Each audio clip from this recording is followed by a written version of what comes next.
பேர்ணாம்பட்டில் அனைத்து ஜமாத் கூட்டமைப்பு சார்பில் வக்ஃப் திருத்த சட்டத்தை திரும்பப் பெறக் கோரியும் ஒன்றிய பாஜக அரசை கண்டித்தும் கண்டன ஆர்ப்பாட்டம் நடைபெற்றது. இதில் 10,000க்கும் மேற்பட்ட முஸ்லிம்கள் கலந்து கொண்டு கண்டன உரையை நிகழ்த்தினர். நம்முடைய வலிமையான வலிமையை வெளிப்படுத்துவதாகும். நாரே தக்பீர், நாரே தக்பீர்,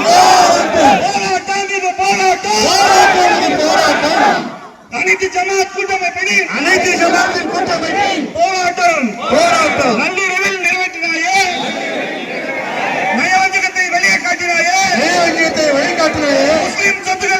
முஸ்லிம் சொத்துக்களை சூறையாட வக்ஃப் சட்டத்தை மாற்றினாயே,